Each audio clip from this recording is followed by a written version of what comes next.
how did you foster that in your own children? What's your best advice to parents? Well, I'd say if you can, give them the tools. Create an environment where it's easy for them to get to a keyboard. If you can't get a piano, you can get a keyboard these days with little speakers built into it. Right. And just about anybody can have a keyboard in their room.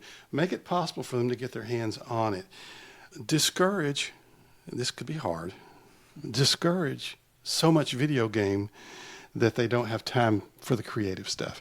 Because video games are great. You know, everybody enjoys a good video game. But what you're doing is tapping into somebody else's creativity.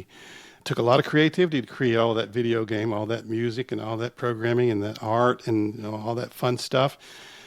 Why don't you be the person who does that? But give them the tools. We bought, I've got guitars, I've got violins, I've got keyboards and stuff. A lot of the stuff that I bought when the kids were little, just so they would always have access to the tools. And computers, let them start working on the computers early on. But Chandler, for instance, I came in one day and Chandler said, hey, listen to this, Dad. And he was probably 13, 14 years old, Listen to this. And he had sequenced the Harry Potter soundtrack. Really? With all those sweeps of the strings and all that stuff. He had listened to it and gone in and sequenced and tracked it out. Wow. I think it was GarageBand he was using. But I was blown away. It sounded legit.